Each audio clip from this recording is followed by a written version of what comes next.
I believe in zero cost marketing. If you have profitability, growth aayega. Like even before a founder or any of that, I have been an investor. The problems that you face at scale is a function of what you solve at a lower scale. Danda.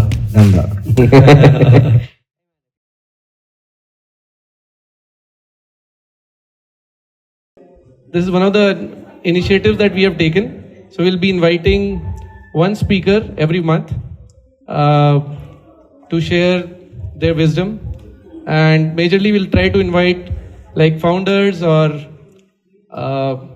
like maybe specialists or people who have achieved pretty well in their life, so that we can learn from them. So Vikas is the founder of Shoffr. So we got connected like a few months ago. If a few people who have joined from their laptop, they can see I've shared a screen. I've made three slides of how I got connected with Vikas. So as a user and as a founder, right, you're always looking for what's exciting and what I can learn from, right? So when I see like advertisements, mute karto yaar. So majorly like, of course, you want to learn like how can I position a brand, or how can we give a better experience to our employees also, and customers as well. How can we make the experience for our customers delightful, and how can we promote our company better, and of course, how can we make more money? So from that perspective, like you keep on looking for different companies that are there. So, and how can you learn from them? And that's when I got to know about Shoffr, which is I'll say gold standard for rides. It's a cab service which gives you a pretty premium experience as an end user. So I got to use the service a few months ago, like almost 4-5 months ago. So couple of points, like couple of highlights from the experience was that the brand name, which is Shoffr, the name itself gives you a premium feel, right? Then in every car, there is a lot of consistency. Like when you sit inside the car, first of all, the driver is always 15 to 20 minutes before the time you have booked. He's there at your home.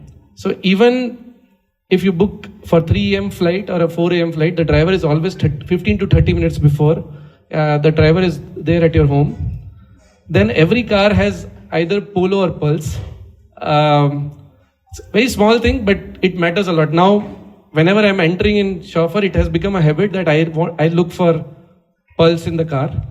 And then every car has bottled waters of 6 to 7 bottled waters.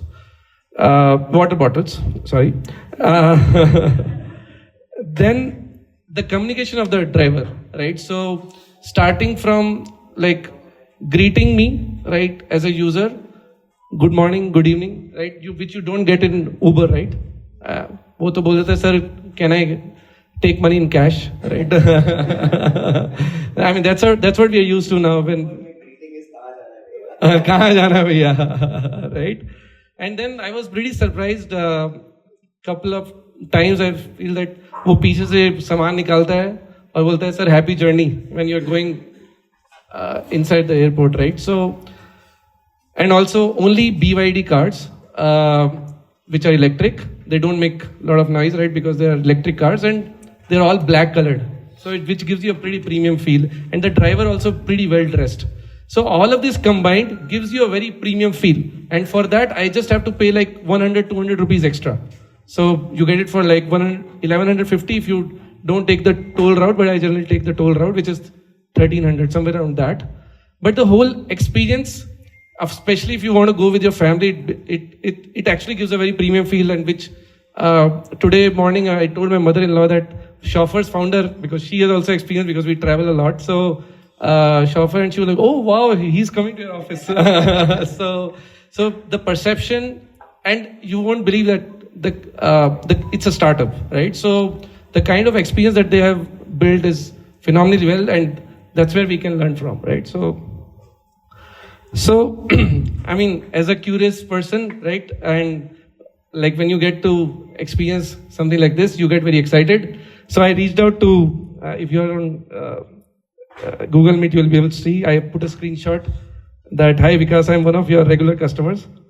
Congrats for the great business that you're building. So I reached out to him on Twitter, and that's when we both got connected. And this was the last time I sent him, we reached at 2 a.m., but still I was pretty excited to be in Shoffr. So that's when I sent him the photo with my son. Yeah. Cool. Awesome. So just to give you a background about what Shoffr is, I mean, I explained in detail, but Vikas would love to know about you, what you do, like, and how you ended up starting this company. Yeah. Yeah, so I mean, as he mentioned a few times, I run a company called Shoffr. What I do there is pretty much everything except tech. I used to handle operations until like 2 months back. I used to handle customer support until like a month back. So I did 14 months of operations and customer support. And this is like a 24/7 business. So like, even if you called me at like 3 a.m., I would have to answer that. Right. With Shoffr, we are just trying to build a much better ride experience, right? We call ourselves the gold standard of rides, and hopefully more people start calling it as like that and believing in that. But the objective was and remains to build a great experience, because I think tech was not what was broken in that system. It was the offline experience which was broken. When we started out, we didn't have any tech. We started with like a WhatsApp number and taking bookings on that. Then we launched a website. And it's like, even if you open Shoffr.in today, it will look like a fairly basic website from like early 2000s, right? Like it's not like the digital experience which has helped us reach to this stage. It has been just the focus on the offline experience. Of course, all of this was also because we were bootstrapped for the longest time, so we had to be very mindful as to like what we are spending on and what we are not. And we decided that, okay, beautiful looking product banana is not something that we want to spend on at this stage. So how I started Shoffr, so I'm a finance guy through and through. Most of my career has been in the world of investments, different parts of that world. Shoffr actually started because it was an opportunity to earn alpha. Alpha in finance is basically something which is super normal. Profits is classified as alpha. In any industry, you'll earn beta returns. Alpha happens rarely. This was an opportunity to earn alpha because EVs now existed. And that is actually what led me to start it. Of course, there were very different aspects. Okay, given that now we are doing this, what is the experience we want to build, right? But why we started it was very simply, it looked like a great investment. And then we decided, okay, given that we are doing this, what is the experience we want to build? And simply put, like, when I was thinking of all of this, it was like, okay, I want to send a car that can go to the airport to pick up my mom, right? What would that look like? What would that be? What would that drivers do or not do?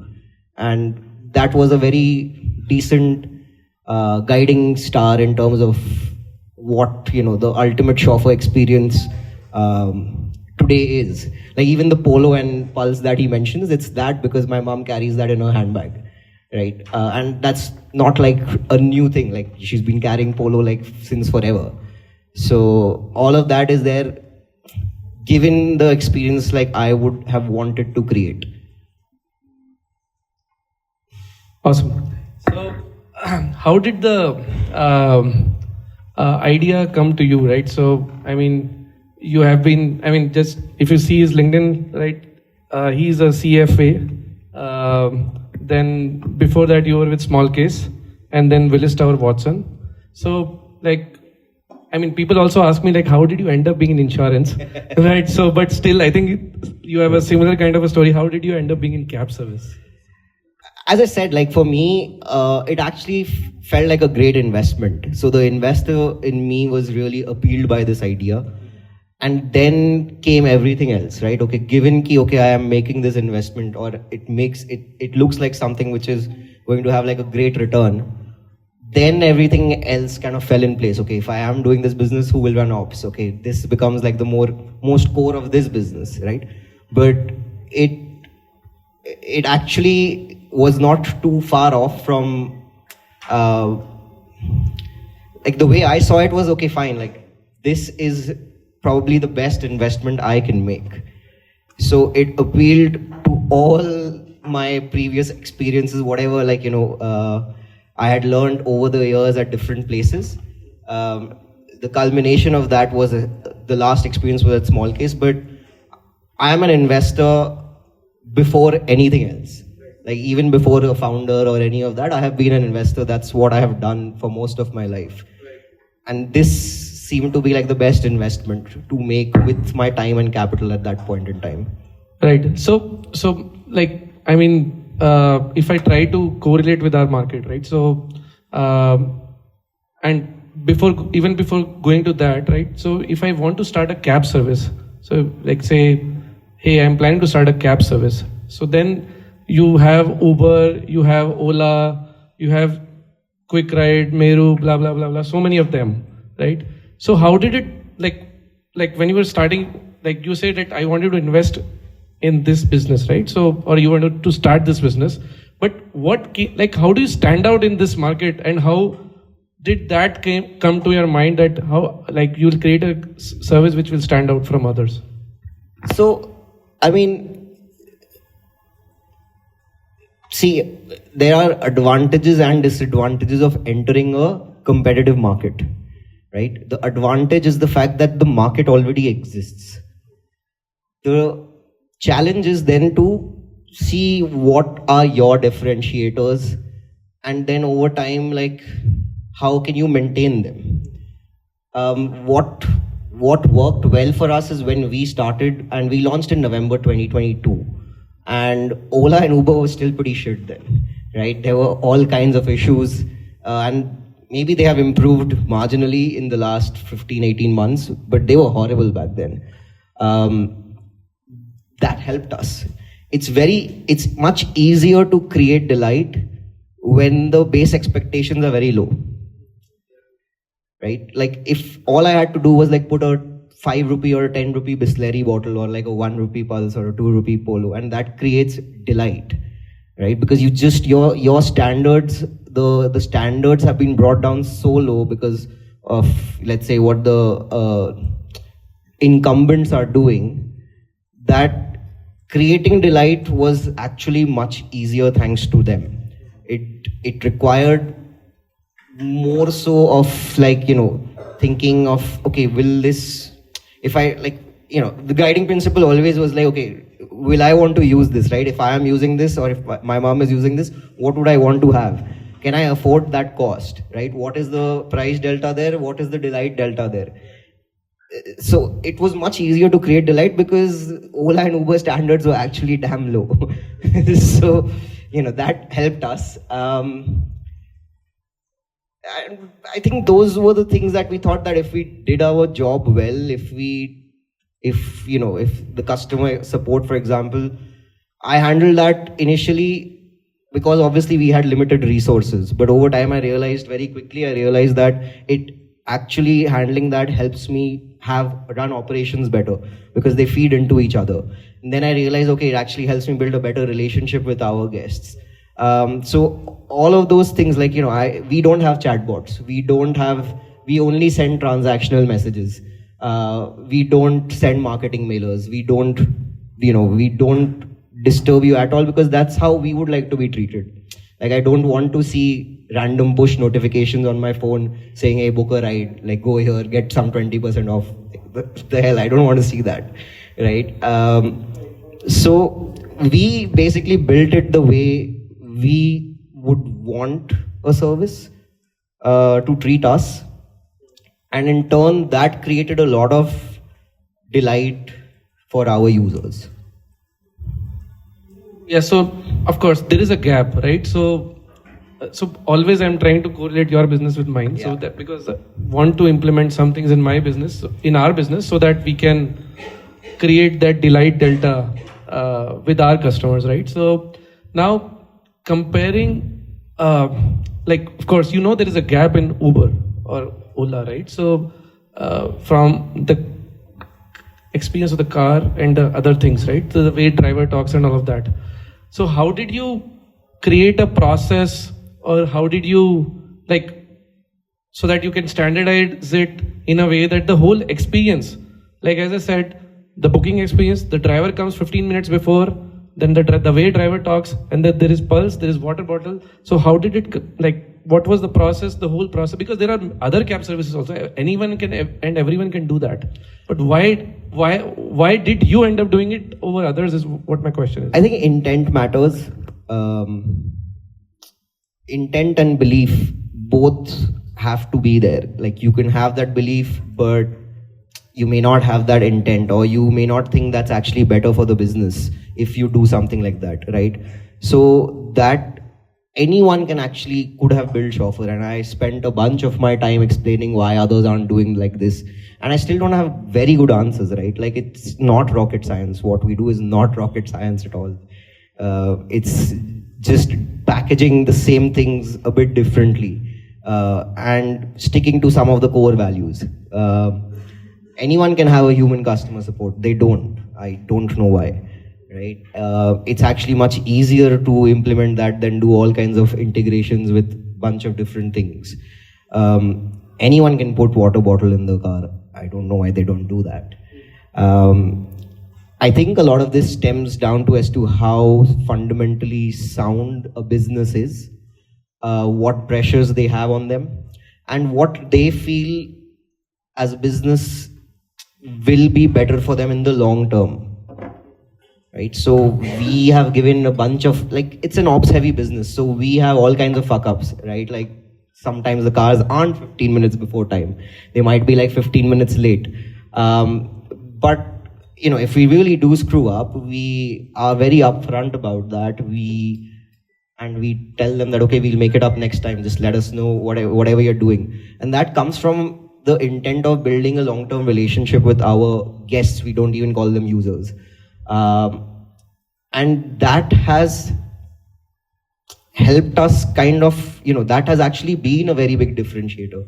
Now, you're right that anyone can do that, but it requires firstly to have that right intent. Then it requires the belief that this is actually better for my business. Right. And then how did you find those, of course, the way driver talks, and then you're Polo, right, as an example, right? So how did you arrive to the point that these are the 5 things I have to do to create a wow experience for the guests? I don't think it started out like that. I thought some of it has improved over time. There were, of course, few things like car should be clean. There were few things that were broken with competitors. So you knew that, okay, I need to do these few things. For example, car has to be clean, water has to be there, driver has to be polite, driver has to turn on the AC, the driver has to not talk on the phone. These were few things that as users of Uber, Ola, I kind of knew were broken anyways. So if I'm experiencing that, my friends are experiencing that, odds are pretty much everyone in Bangalore is experiencing that. So it was actually ki kya nahi karna was, that list was kind of given by the competitors. So you just do the opposite of that, right? Of course, there were few things of adding touches, like, okay, putting the pulse or the polo and the water, that were add-ons, but a lot of the core problems were known to us. Right. So identifying the problem which other people... Which in other way, if I have to say that as a general thing, it's basically user research, right? It just so happened that I was user of these services anyways, and so were my friends. So getting a sense of that was fairly easy. Right. So now I think Meghna also asked the same question. So how do you scale up? She was there when we were discussing about insurance for Shoffr. So so she asked I also have the same question. So how do we? This experience is pretty premium. So will your user persona be people who are not? they don't fall, like, I mean, Uber is a mass platform, right? It's a company for like anyone and everyone. So will this be like you want to target only some section of users, and you don't want to, you know what I'm trying to say? Like, you just want to be like a premium kind of an See, experience? the thing is, we can give premium service today at not so premium prices, right? So anyone who uses Uber and Ola can easily, by and large, use Shoffr. Now, will everyone who uses Uber and Ola use Shoffr? No, right? There is a segment which is very price sensitive, and it's okay. I'm not going after them all the time, right? What I want is, okay, even like I have my own friends, right? They will be like, I don't give a shit. 900 रुपया में मेरे को जाना है, and that's totally fine. These are like a school friend of mine. What will I tell him, right? Like, I know he won't go. I've known him throughout. In fact, like a lot of, if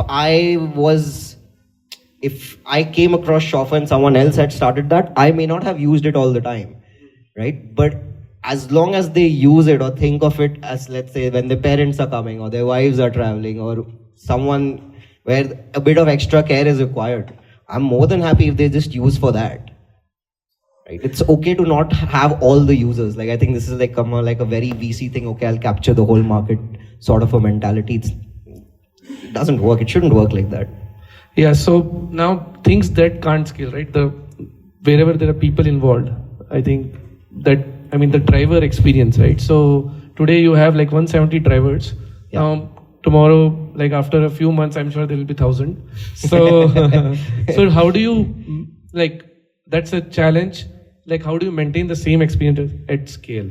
Yeah, and how, I'm sure you were 17 drivers and now you're 170. How did you maintain that, and what's the stand? Like, honestly, there are no hacks to that, right? Like, I think especially for like an ops heavy business like ours, that is literally the job. So I think it's not about hyper scaling. If I suddenly, like in few months time, as you say, go from 170 drivers to 1,000 drivers, that will break.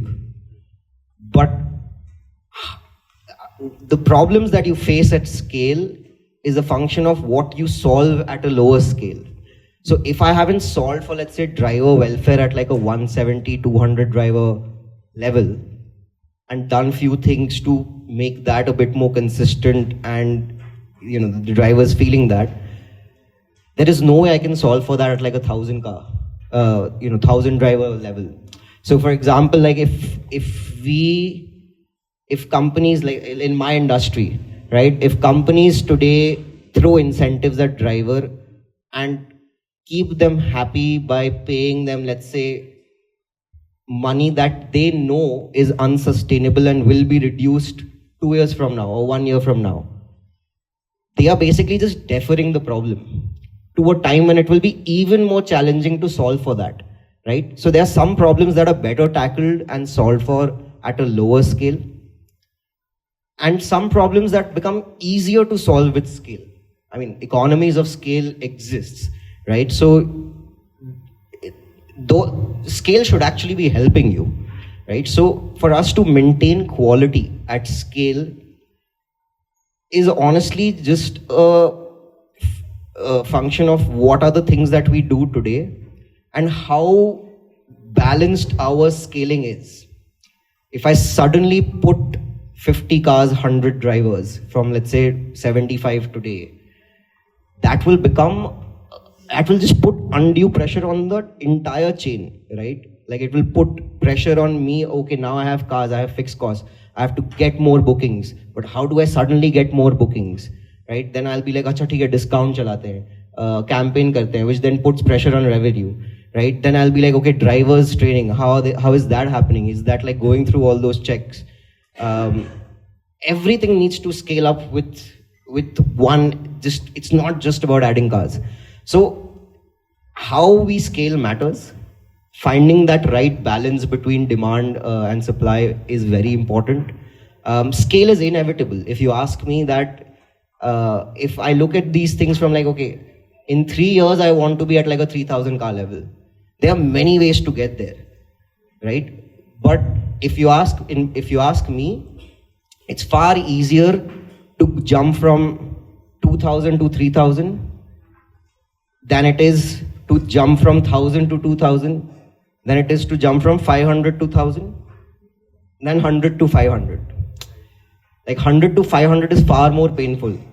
2000 to 3000 is actually not that difficult if you've solved for like a bunch of things to get to 2000.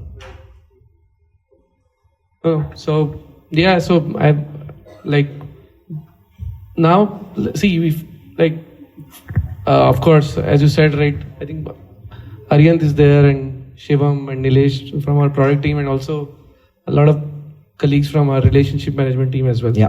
Are here. So I've been thinking for last 2-3 months, always thinking about Shoffr, what will be our polo? What will be a polo in Pazcare? Like, and how should we like stand out when it comes to customer relationship, communication, starting from marketing to our logo, to the content that is going on our social media, to the SDR that is calling to like who's doing a cold call, to sales, to then after sales onboarding and throughout the year relationship, right? So that's one. It's very communication heavy business in our case as well. So it's all people driven. It's a service business. Yeah. Right. But when it comes to the brand and also figuring out those polo moments in our business is something which I have been trying to think about overall to create that standout experience in this market, which is also very similar to a cab market because it's a very old business. Yeah. I agree. I mean, this is a great time to brainstorm that, right? But I think that the polo essentially represents a delight, or rather it represents something that is very low cost but creates far more disproportionate delight.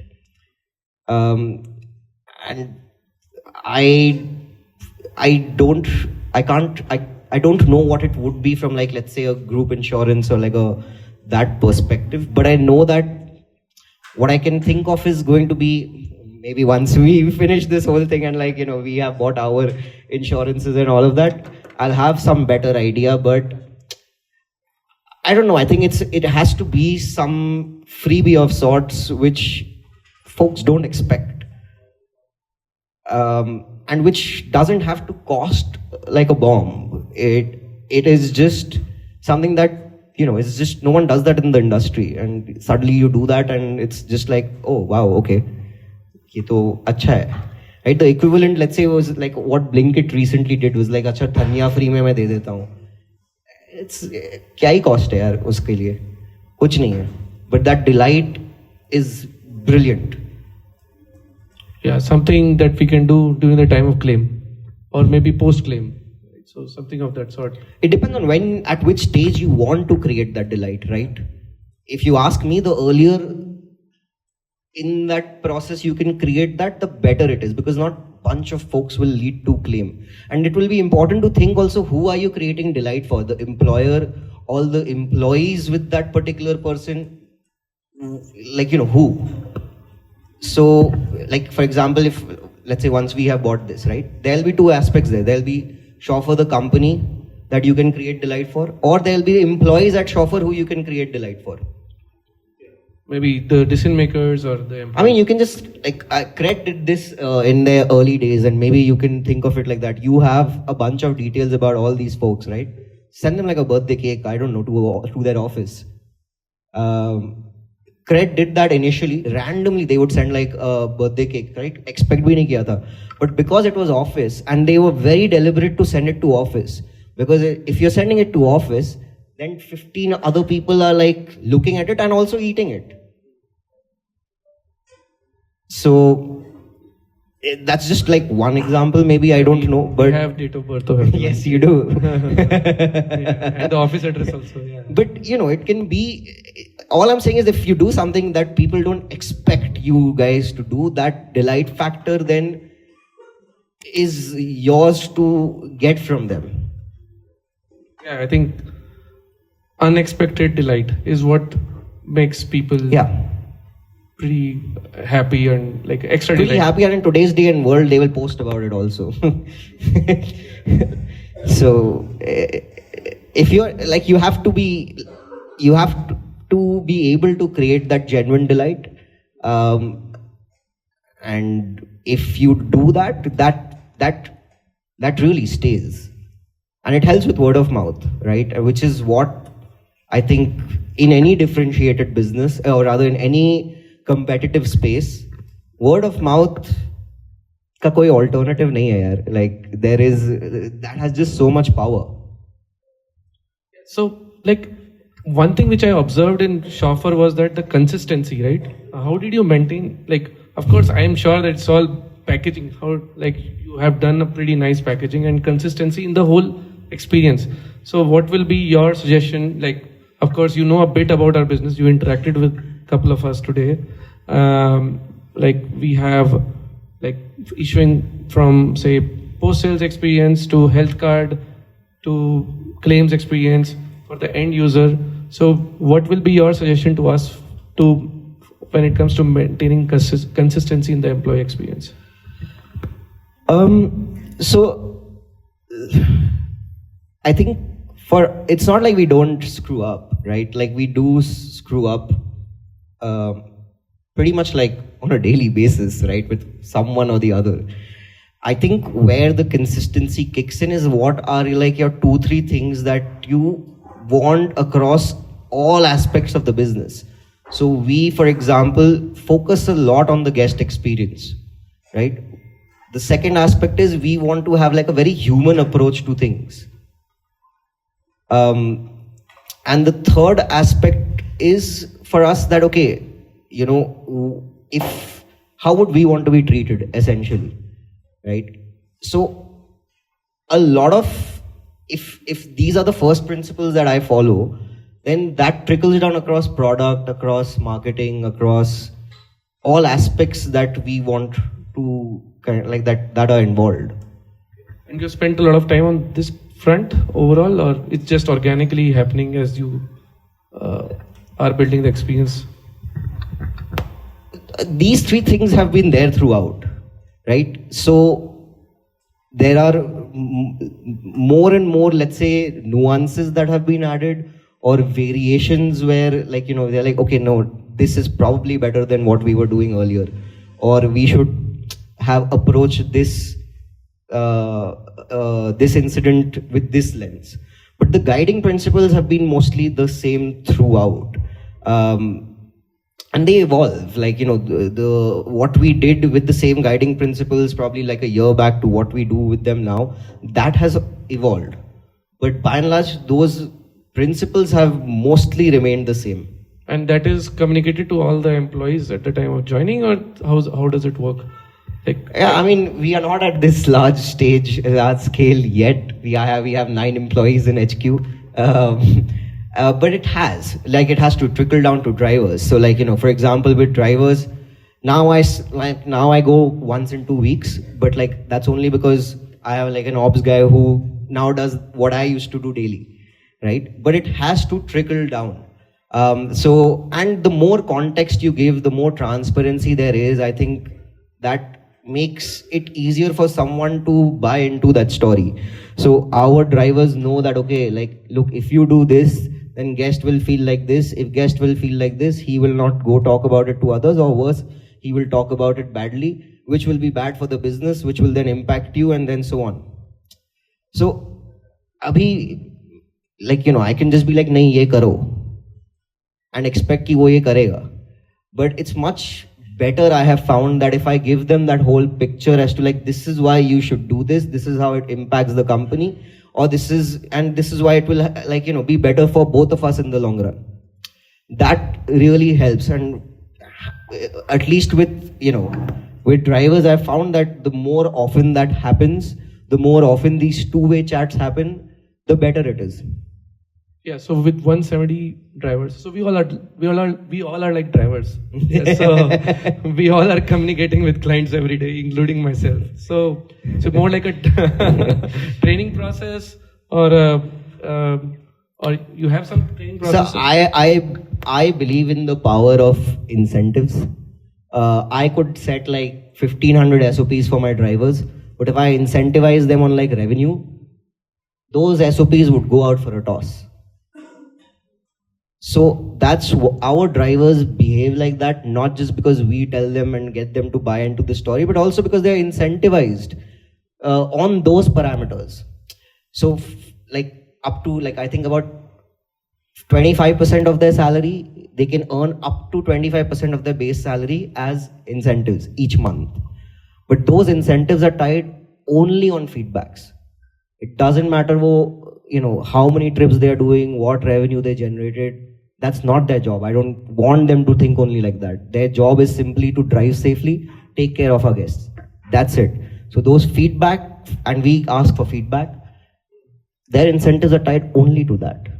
So yes, there are SOPs. I'm not saying there aren't. There is a training process. But if I do all of that but incentivize them on something else, then I think it's stupid of me only to expect that they will follow all of that while, thinking of the incentives. Like, they will think of that, and you want them to think of that and be mindful of that. So the more aligned they are, the better it is. Good.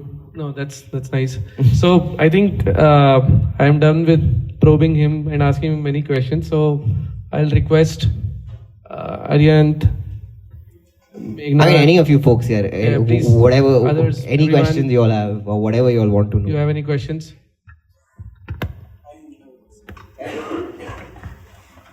Pass this around, actually. You can share that. So, first you mentioned that you were an investor first and then you started this ride booking app. I wanted to know, this business is basically very, you can say operationally very heavy, and lot other competitors are also not being profitable at the same time. So why this ride booking app? Why not an investment app or something else, which you might have a lot more synergy in? Firstly, I'll say the app and all is just the way of delivery, right? Yeah. It's a business. App is like an app. It's just a way to deliver that business experience, right? So you are right. As I said, this was the best investment I could see. They are not profitable not because this is bad. They are not profitable because the business models are broken. And they will struggle for a while, if at all, to reach profitability. But there are more than enough individual drivers who haven't, their home runs with a taxi business, right? It cannot run agar isme paisa hi nahi hai. Yeah, right. Uber is not profitable. Ola is not profitable. But that's also because they have built broken business models, or business models that are broken today. We knew that even if I don't have like 1,000 car business, agar main 30 car ka bhi business banao to dhanda ban sakta hai. Okay, makes sense. And did you also look at other businesses as well? Did you look at, say, 5 businesses and then think that this is the business I want to go into, or how did it occur to you? This happened because I didn't look at 5 other businesses or something. It's not like I wanted to start up and be a founder or any of that jazz. I come from a fairly middle class but business family. And business or none of that was ever glamorized the way it is today. Running a small scale business is a lot of hard work with all kinds of uncertainties. Right. So starting up was never really a thing that I was looking to do per se. Oh.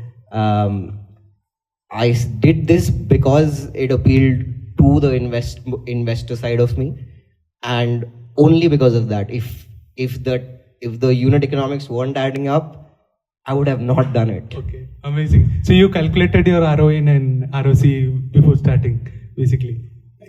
I calculated not exactly my ROI, because for that I will have to know what it will be worth at some point. But I knew that I will be able to, if I invest this much in it, I will be able to generate this much on a monthly basis. Okay. At a certain scale. Okay. Amazing. We are a profitable company, by the way, right now also. That answers it. So their business model is different from Uber. So Uber is an app, and then they give business to, am I right? Uber is a marketplace, right? So Uber connects drivers to users who want a ride, right? So Uber doesn't own anything apart from the technology or the platform. Okay. We own the cars as well. So we are in that sense, or in tech terms, of full stack solution.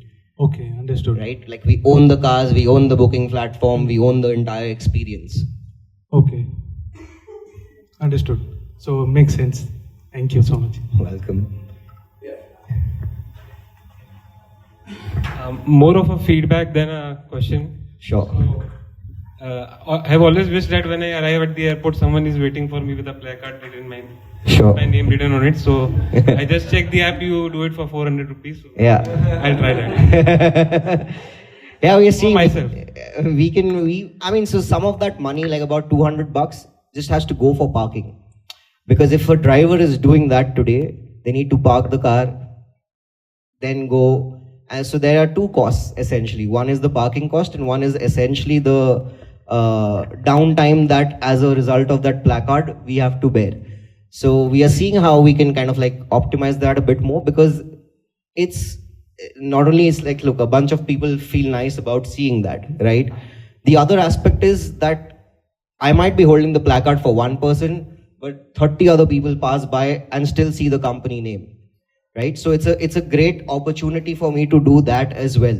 So we would like to optimize that and kind of make it such that people will be like, okay, ticket, I'll just pay $200-300 extra, and at least I'll get to see that, right?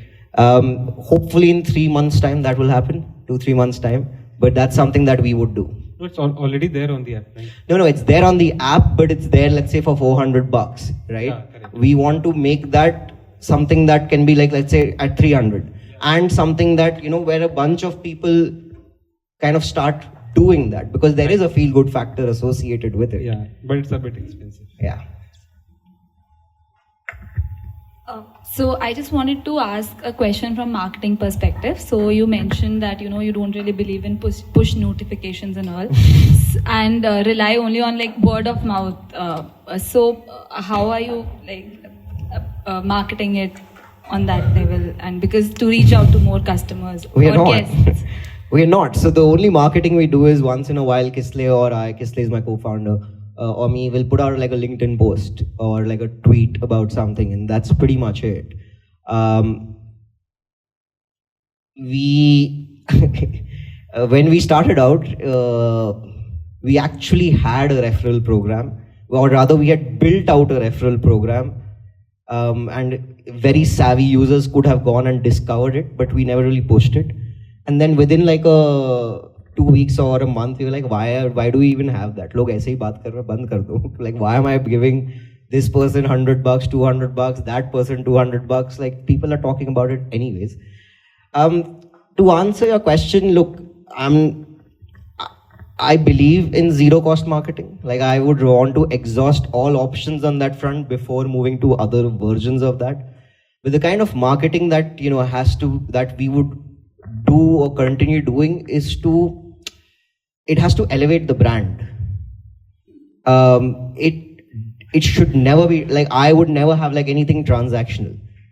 It would have to elevate the brand and kind of put it more in the minds of either existing users or new users that this is premium, or this is like a great experience. Like, for us, it's actually the thing that we stress a lot about is the experience. There are enough and more taxi companies, right? But they are like, if you brand and market and build out an experience, then it's much easier to justify, okay, I'm paying this $200 extra or whatever. So we will never do push notifications for sure. We will never have marketing mailers going out.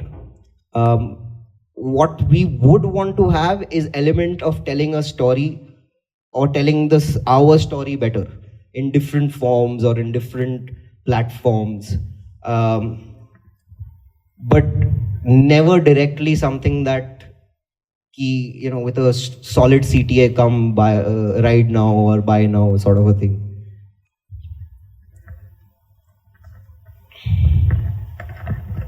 Hi Vikas. So I have a question here more from the investment or scaling side. So you have been profitable like since very early stage of your growing business. Then how many investors would have shown interest? So how did you resist that temptation of getting the VC money and scaling at a breakneck speed. If you would have access to more money at like a very start level, you would have like scaled at 5x, 10x of what your numbers are. So like, how are you resisting that temptation and building sustainable and slowly that business? I mean, this question has had different answers at different points in time. Earlier on, it's not like we always had that, right? There was a time when we were looking, but people were like, but you guys are not from fleet space. We only have 8 cars. Like, once you have more data, come to us. At that point, we were like, okay, fine. Like, we just have to go and do that. But in that journey, we realized that, I mean, as I was saying, scale is inevitable. It's important that whoever is backing you has the same alignment of vision and the end goal. And then conviction in your journey to get to that end goal, right? So today it's very actually easy for us to resist that temptation because we are profitable. We actually raised a small round with our like a $1.1 million round with just users of the company, right? About 115 odd users of Shoffr.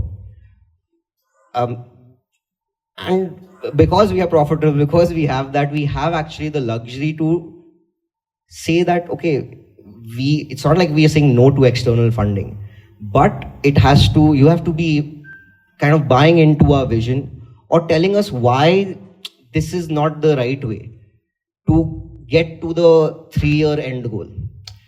See, at the end of the day, the sad truth is a lot of growth and scale has come into focus because agar profitability nahi hai, what else do you sell this on? Right? Like if you can't say, okay, this much in profits, then you will be like, oh no, 5x in revenue hua hai. Like, that works in the VC world. That's what allows VCs to get exits. But what you have to remember is any investor, right, is doing it for money.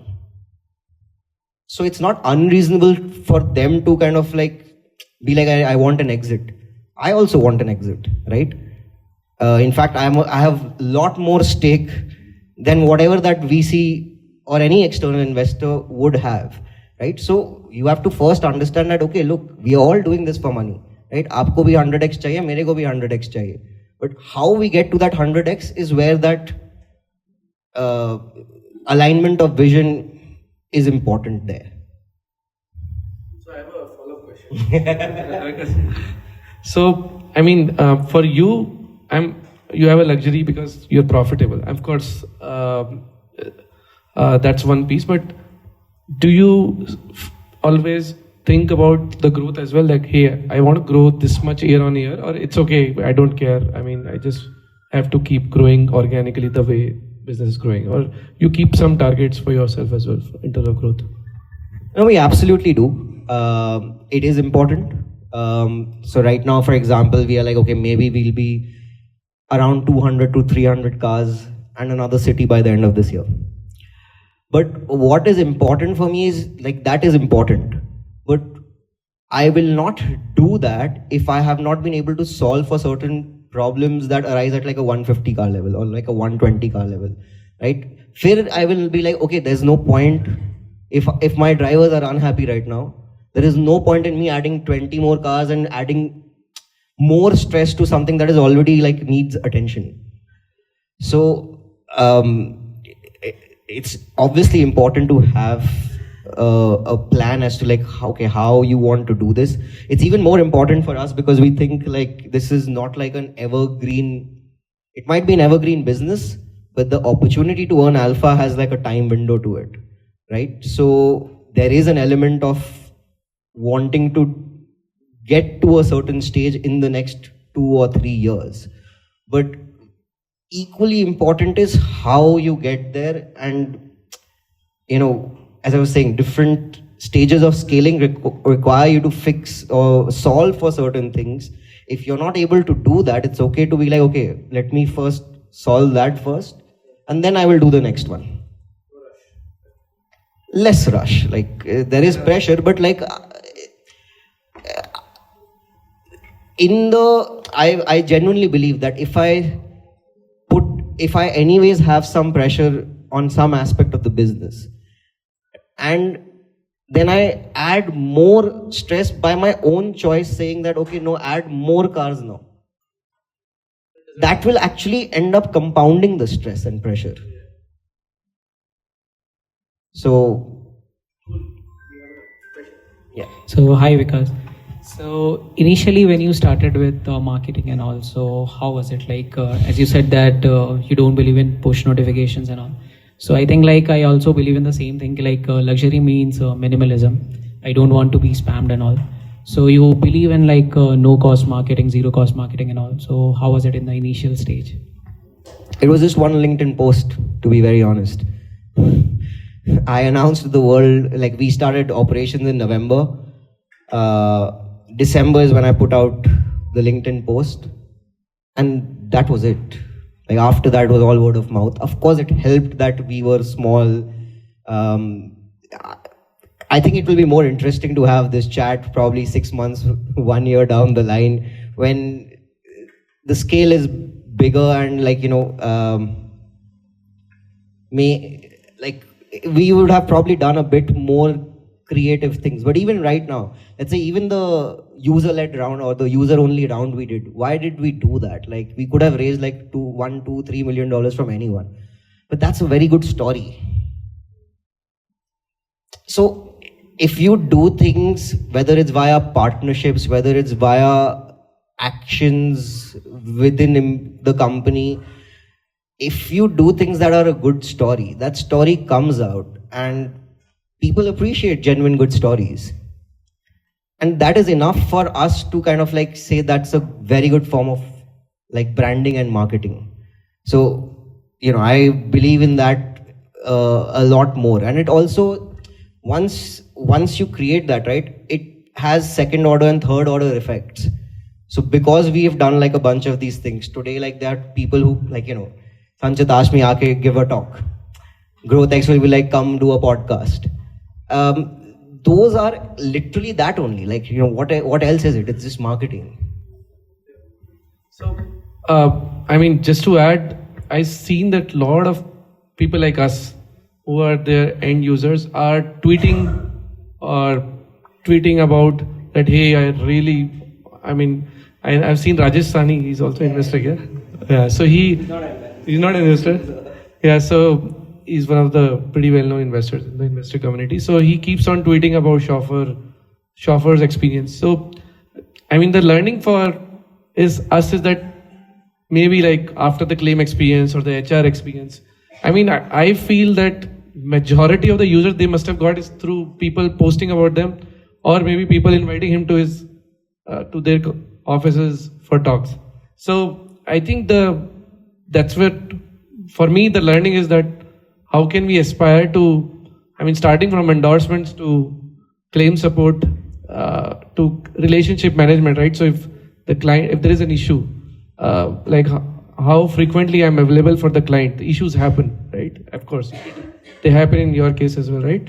And then, for example, making sure that corporate buffer, when we are clearly mentioning that it has a critical illness clause in that, right? Many of the times we miss out. I've seen 3-4 times the salesperson missing it out, right? And also, not only that, the salesperson job is not just to make sure that, hey, I sell and then I'm not even available after the placement.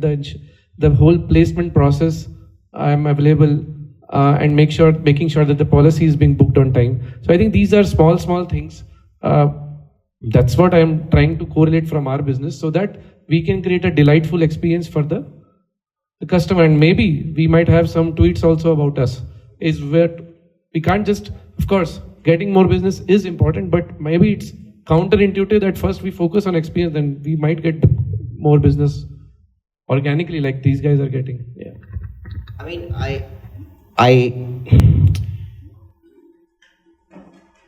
It's fair to actually think about how you can get your existing customers to talk about you, right? If they want, let's say, if you have done something that most wouldn't, they might know that or they might not know कि यार industry में ऐसे ही होता है. But if you can get them to talk about you, that's a great place to be. And that in turn, then it's far more, let's say, like if Sanjit talks about Pazcare versus if I write something about Pazcare, that will create, like me writing that, a third party writing that builds a lot more trust, right? Of course, I will talk about Shoffr. Of course, he will talk about Pazcare. But if I talk about Pazcare or he talks about Shoffr, then that element of trust building is far higher, right? Which is like a great place to be. So partnerships is something that you folks should look at, right? So for example, as I was talking to you inside about drivers and kya kar sakte hain, I knew that I would put out a post because it's a great story. Who gives insurance to drivers? Right? And that's like, those are like some aspects that you can think of where not only is this a sell, but it's also actually a great story. Makes sense. Yeah, that's a good story. Yeah. Abhishek, Jaika has a question.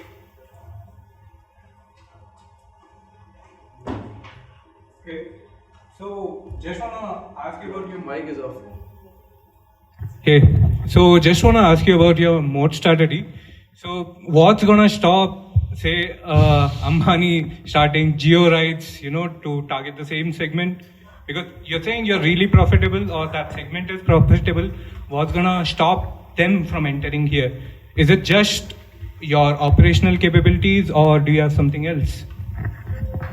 Yeah, I've answered that question a lot and I've thought about that question a lot. The thing is, nothing stops anyone. As I was telling earlier, this is not rocket science that we are doing, right? This fact of the matter, like before we bought BYD cars, no one was actually, today you will still see others using BYD cars. In fact, you will see them using black BYD cars, which are not Shoffr, but they will have some branding in gold. So they are kind of like inspired by Shoffr. But we answered that question a lot and there was no good answer. The fact of the matter is not everyone thinks like you. Not everyone assesses risk like you. Not everyone wants to take the same chances as you. And at the end of the day, it's also a lot of hard work. So anyone with money can come and do that. But are they willing to also, build that kind of relationship with guests and what it takes? Are they willing to actually sit down with drivers every day and talk to them and understand their issues and like build good relationships there? So in theory, anyone can do all this. In practice, it's a lot of hard work. And people, you may have money, but you still need to put in that work. Or someone who is very vested and has that same effect as a founder needs to be doing that. So there is actually no moat as such. But if you do 4 or 5 things well, they compound over time and in that moat threshold increases a lot. Like there is really very few moats today that are truly left in the world. Even tech isn't a moat. Anyone can build like a driver, matching app, marketplace. Like Uber thought like their tech is their IP. It's like that's nothing of that sort exists, right? Tech is very easily replicable. Execution operations are not. Also brand is a very big moat.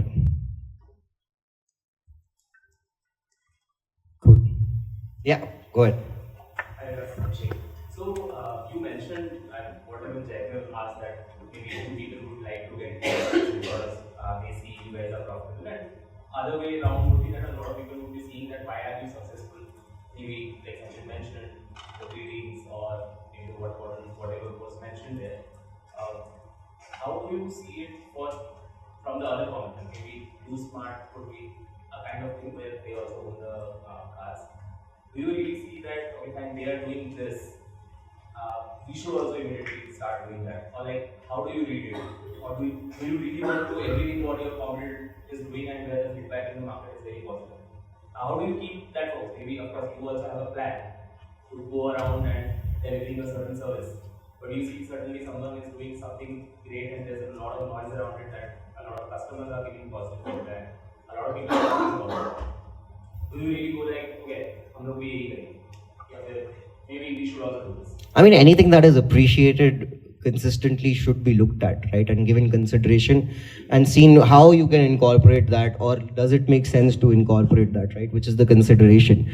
And honestly, it doesn't even have to come from your space, right? Like if like I am extremely mindful of experience, so if I can enhance the guest experience in any way, I would want to do that, right? For example, right now we are trying to have a partnership in place for like a signature smell in the car, kind of on the lines of how Oberoi has like a distinct smell, and that experience, if you get Oberoi to send you a car, that car will have the same smell as what will be there in the lobby. Okay, we are trying to do that. Why are we trying to do that? Because that enhances the guest experience. Is there a cost associated? Yes, there is, but the delight factor is far disproportionate, and smell is one of the strongest evokers of memory. So it builds a habit, it kind of establishes things even further, and sets you apart from everyone else. So yes, we kind of do that. One of the good things about being a founder is anything that is happening in your industry, even if you don't know, someone else will tell you. So that's one of the advantages and of being a founder, is that others knowing that you are such a founder, others will only keep on telling you, "Arey, ye ho raha hai, did you do this? Did you see that? Did you whatever? Are you guys doing this?"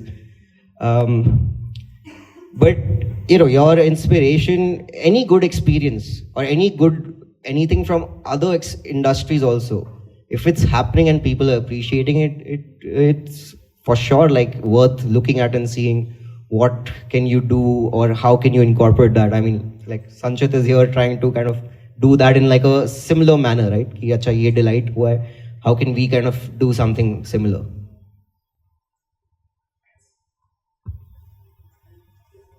Yeah. Hi Vikas. So your business is quite operational driven, right? And with high operations, there is high chance of failures. We have already spoken about delight factor, but it is only impactful when your operation is successful. Yeah. Right? So what is your failure mechanisms you have built up, and what are the initial struggles you had with your startup? Yeah, I think, failure mechanisms there are two aspects to think about it. One is, if a failure has happened, what do you do then, right? And my experience, and with Shoffr also, it's actually honestly just be very transparent and genuinely apologetic, right? And try to make it up. And I actually think we screwed up one of your rides. Right? And I was very transparent. Ye ho gaya hai, let us know the next time and we will make it up. Today he doesn't remember that. But the answer, you are right that it's an ops heavy business, right? Screw ups are inevitable. I don't even have this expectation कि screw up नहीं होगा. मैं तो मान के चलता हूँ screw up होगा. But given a screw up has happened, how do we respond to that? And the answer, the rule of thumb there is very simple. I would want to do what I would want to be treated as. Right? Let's say we are running late. I want to know like 20-30 minutes in advance or like an hour in advance that you know what, you're running late. Your ride is running late. आप कुछ और book कर लो. या ये नहीं हो रहा है, कुछ और book कर लो. Oh, sorry. Oh, okay. So one aspect is that transparency. The other aspect, of course, is setting up more and more guidelines or processes that help you kind of deal with, firstly, minimize those situations arising, and secondly, standardizing how you respond if a situation like that has emerged.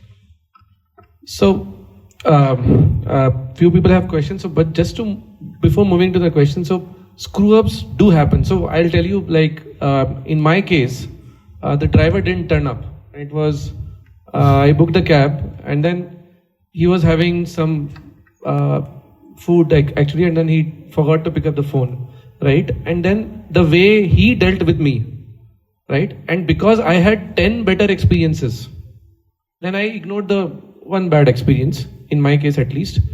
But the way they communicated with me to manage that was also pretty nice. So the driver was very apologetic and he was very quick to come back and say that, sorry, I screwed up. Please don't report to my company. Of course, because they have a very nice feedback loop in place, right?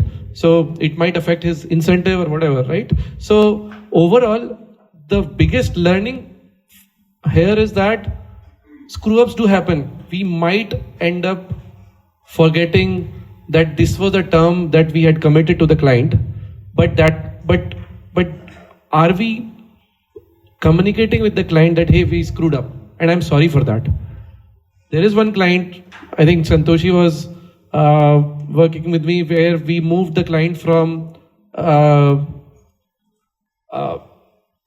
PSU to private, and in that case, they didn't know that there were GIPSA rates won't be applied. I mean, technically for me, it's not a screw up, but the information was not passed to them at the time of renewal because we thought we just want to get the L1 code for them, right?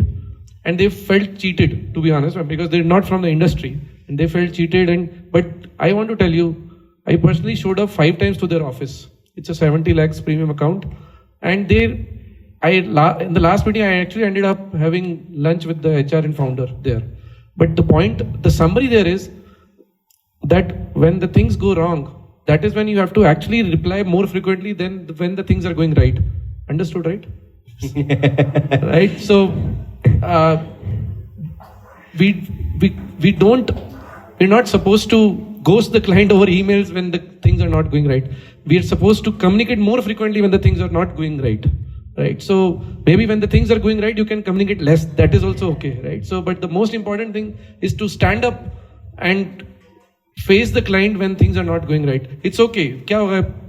At least you have to hear the client out, but overall the trust with the client will be more, right? So I think that's one of the most critical learnings which I have being a customer support agent of TownScript and also Pazcare. So there are many questions. I think we'll wrap up after that, or anyone else has question here? Okay. It's fine, take your time. I'm happy to answer a bunch of questions. No stress. 7:38 तक कोई load नहीं है. Definitely you would have done the SWOT analysis of Shoffr, and it's pretty clear the strengths, the weaknesses, threat, opportunities, but I'm not so clear about the threats. What would be your future threats you might have considered? When in doubt, the first threat is always government. There's regulatory risk all the time. So tomorrow there might be a tax on EVs, a bunch of privileges that are there that might be taken. There are all kinds of threats, to be honest, in the sense that someone can come and do this, but I spend less of my time thinking about that, both for my business as well as in life, right? There are so many unknowns. If I spend time thinking about that, then I'll be not only discovering a bunch of them, then having to think, how do I plan for that? Instead, I would much rather spend my time on focusing on the strengths, being at peace with the downsides given certain things, and just looking to kind of leverage the strengths we do have, right? For example, if you're building a business, if we manage to build a business that earns a certain percentage in profits, right?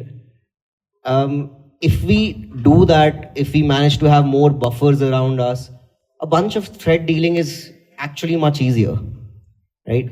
And there are so many known unknowns. People ask me "Arey, COVID ho gaya wapas?" I'm like, "Arey, ho gaya to matlab, what will I do? What will anyone do in that stage, right?" All I can think of is that, okay, at least this time, if something like that does happen, the world is more prepared. The shock factor wouldn't be that high. But if a lockdown happens, then a lockdown happens. I won't be alone in that boat. But I know that if my boat has more buffer, I will be at least able to last longer. Okay, thank you. Yeah. So, people, you have questions?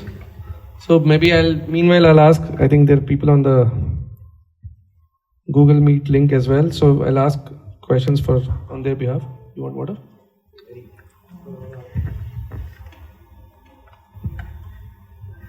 Yeah, so I'll go one by one.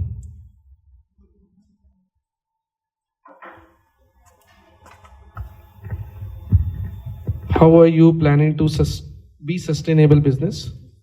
Chetan has a question. So, and then still focus on the growth model. So maybe I think the question is, how do you maintain the balance between the growth and profitability? I guess that I'll just to summarize the question.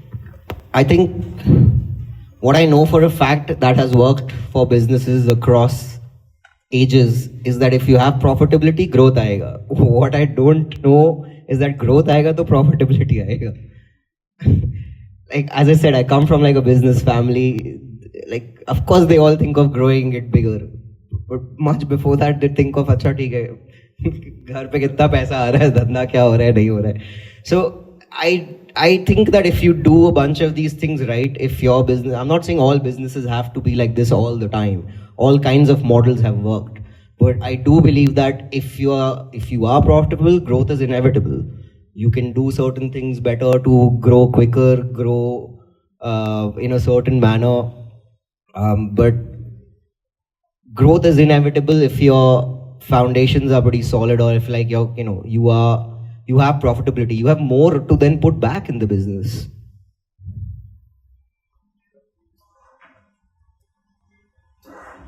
So Vikas has a question. It's a very niche segment, only from and to Bangalore airport. I mean, that's what he feels. How many average trips per car per day you're doing? TPD, trip per day? Is that the key metric? What are your key metrics that you are tracking?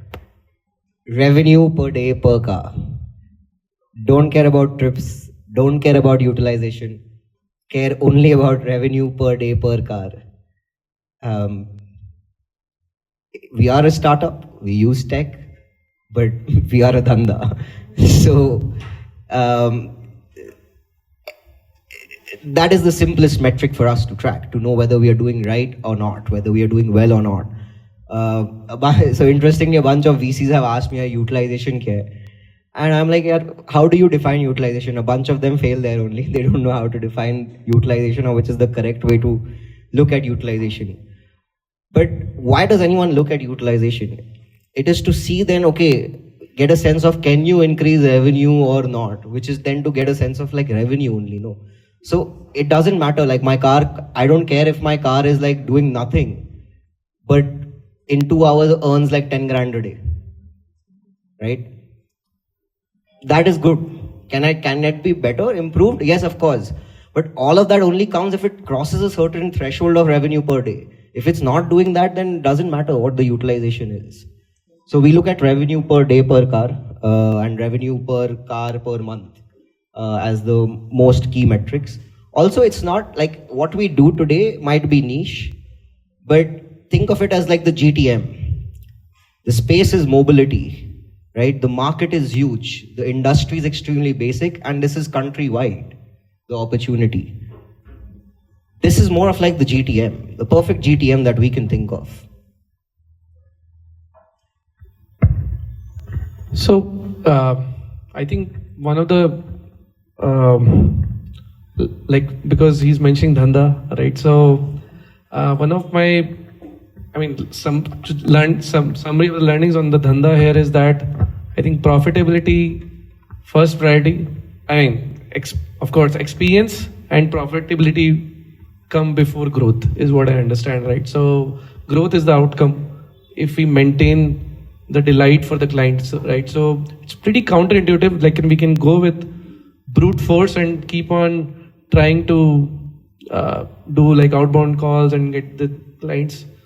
Trying to get the clients, but we actually have 2,000 clients, and maybe we should track how many tweets we have got from them. So, or how many referrals we have got from them organically, not we pushing them, and that comes from experience, and customer experience is what matters, and that's where Shoffr has stood out. So, of course, one learning also here is, hey, policy should be issued on time. That's pretty obvious, right? Nobody is going to tweet saying that hey Pazcare में गया तो policy time पे आ गई, right? So I think there has to be some polo or pulse in our customer experience as well, which motivates the end user to say hey और मजा आ गया, right? And that was a wow experience, and that will lead to more referrals and more better experience. But yeah, lovely. So moving to the next question, Karthik has a question. Why using EVs? Is it cost saving or something you think it's unique to overall go-to-market strategy? I wouldn't be doing this if EVs didn't exist. EVs have a higher initial cost of purchase, but they have 80-90% lower running costs, which means that the more you run the car, the more cost effective the whole thing becomes. The alpha that I was talking about earlier, that only exists because EVs are here today. If EVs weren't there, there are more than enough taxi companies. I don't think I would have been doing this. So that's why EVs. Also because it's a smoother, better experience. Also because EVs were hot. Everyone was like, and still is probably to some extent, focused on sustainability, and these are all hot topics right now. But the main reason again boils down to the fact that it made a lot of business sense. Dhanda.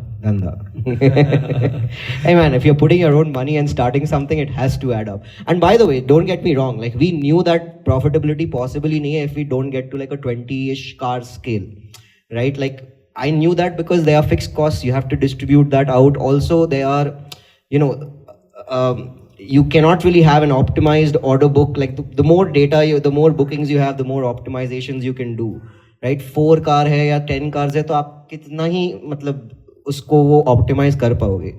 So we knew that like, okay, till a 20 to 30 car scale, we will not be all profitable, but operationally profitable you could still be. Of course, that's more important, right? Yeah. So I think sometimes, before moving to the next question, sometimes we get questions as a founder, right? हमारा series B कब होगा, right? या series C कब होगा? आपके case में क्या बोलते हैं? Because you are bootstrapped. Mixed बोलते हैं यार, funding उठा रहे हो कि नहीं? It's mixed, honestly. Yeah. Yeah, I think funding is an outcome of dhanda, but we should focus more on building like a good customer delightful business with profitable business. So Pinkisha has a question. It's a very simple. Okay, did you conduct any user research on customers, or do you conduct any user research on customers? Is the persona very same as the persona you had planned? We get the user research we do is ask for feedbacks, right? Or whatever posts we put out, we have engagements on that. But beyond that, I don't do any like user research per se. Before starting, I think I had posted something on Reddit, so sort of a survey, sort of a thing. But again, as I said, we were users of Uber, Ola, and the research was very baked in. Today, we don't do any users. The persona that we had in mind was the startup Janta. That was mainly because it was a reflection of my network and my co-founder's network. Given that we weren't marketing or anything, we knew that the initial set of users will come out of our network itself, whether that's a personal network or professional network, but it had to be our network. And over time, that has happened, and the user persona per se is more or less what we thought it would be, which is like, the working professional either in a startup or in companies in Bangalore. But by and large, yes. That said, we don't ask for much data and we don't do much user profiling. So Niklesh has a question. So Niklesh is also leading our operations team. Do you have a backup plan if any breakdowns during transits? If yes, what is the recovery time? I mean, if a car breaks down, right? We speak to the guest, apologize, say what happened, and if we can send a replacement car, we say that and we give them the ETA. And if the ETA is obviously unreasonable, we are like, yaar, aap Uber le lo, we will refund this thing, or we will pay for your Uber, right? Or we will book it for you also. So that is our approach. The recovery times and all of that, honestly, is very subjective and depends on where what has happened. But yes, our plan is like our best efforts are to provide a replacement as soon as we can. Sukhpreet has a question. So Sukhpreet is also he's our SDR. How are you solving early hiring problems, as you have no prior mobility experience? Also, it is a follow-up. Believing in a sector growth or startup's vision is one thing, but how one founder/co-founder conceives early employees to join them in this early? How we convince them? Sorry, yeah, that's what he meant, I guess. Okay, so two different things. The first part of this question was more to do with, like, given I'm not from the fleet, how did I hire folks from fleet? I had to hire someone from the fleet space initially. And then that network effect kicks in. If your place is somewhere that drivers want to work, drivers are also like a community. They talk amongst themselves, news spread. So that attracts more and more people. So yes, initially we had to hire someone from that space who brought in like a few people. That person has now left, but whoever he brought along has stayed. I mean, that person left because we asked him to leave. But the rest of the team has remained. The other part of is like, how do I convince someone to join an early stage startup? It's difficult. It depends. Like, different people want different things, right? For some, the opportunity to work at an early stage itself is an appeal. For some, the ability to deal through a bunch of chaos and not have like rigid structures is an appeal. For some, ESOPs is an appeal. For some, just the fact that we have built a brand and that brand represents premiumness is an appeal. So different things appeal to different people, as they should. There is not one right answer, but the whole point is to say that, okay, look, if you're a great fit, this is one of the best places to be, because not many folks are doing things like us. Cool. Yeah, I think from the chat, does anyone else have any question from the Google Meet? Guys, anyone? Friday evening hai yaar, wo koi nahi puchenge ab. Put some beer here and then I'll ask you any questions. Then see.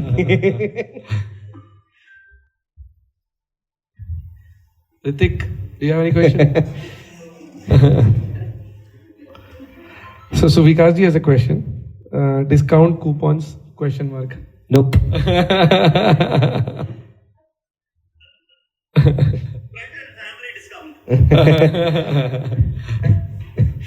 At some point. Abhi nahi. Anyone? Questions? Question? Someone, do you have a question? Sure, I'll ask something, it seems. No pressure, huh? No. So I was one of those. I mean, when I used to be in an audience, I was always very conscious of asking questions. So that's why I name a few people, because sometimes people are conscious of asking questions because you feel that अरे कुछ random तो नहीं पूछ रहा हूँ. No question is random. So if anyone has question, please ask.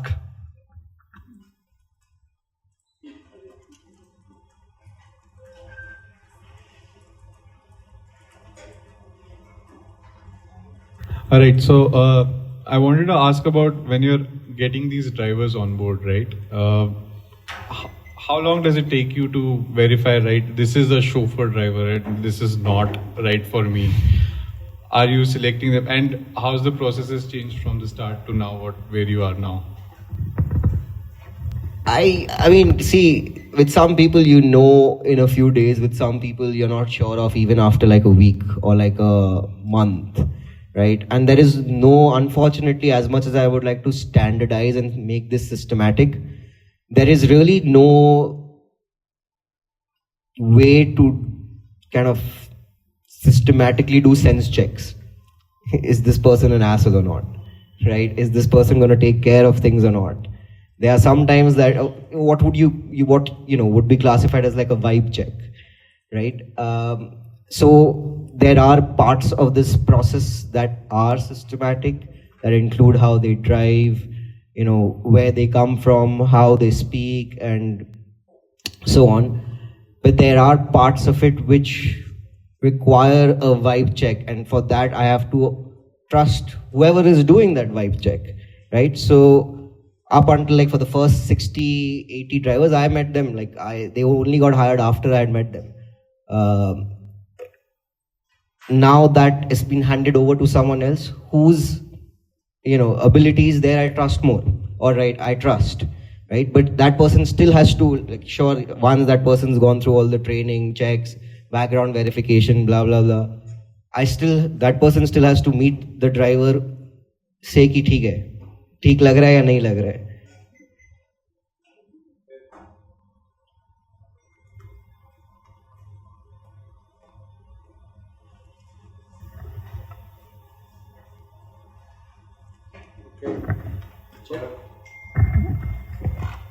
Cool.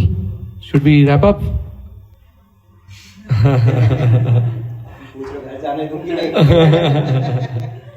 No, I think I hope everyone found it very useful. There are a lot of learnings for me. I'm still trying to figure out what's the polo moment in our customer journey, right? I think we tried to do a couple of things like, yeah, please, go ahead. Wellness is your polo moment. So the polo moment has to be like, wellness is pretty important, right? But it has to be something which is not expected by the user. That's what remained with me when he said that the polo people don't expect, but when you get it, they feel wow, right? So we have to find out these polo moments in our overall experience. Yeah. So in wellness, we have to find out things which people don't expect, right? So, yeah, cool. Yeah. Should we wrap up? Anyone had any question? No, nothing, right? So, thank you so much. I hope this was useful and a lot of learnings. And thank you so much, Vikas, for giving like almost 3 hours to us. Really appreciate. And we'll keep doing this. We'll do on a monthly basis. I'll try to request more inspirational people like Vikas to join us. So there's a lot to learn from you and your company. And I hope we implement this as well in our overall processes, from customer experience, endorsements, claim support, sales, placement, right? Being very responsible when it comes to terms and conditions, and being available when things are going bad, not when things are going good. It's okay to have like 15 days, 1 month frequency of communication, but we have to communicate more when things are not right. So that's one of the learnings from customer experience with Shoffr. We'll try to do this on a monthly basis, and every second Friday. Today's second Friday or first Friday? First Friday. So every first Friday of the month we'll do it. Thank you so much, and we'll share a feedback form also. You can share requests. Who should we invite? This should be reasonable request, not Virat Kohli. So we'll love to, if the person is in Bangalore, and if we can, request them, and if you know them, we'll definitely do. And if there's any feedback on the format of the event and the talk, happy to improvise on that. Thank you so much, everyone. Yeah.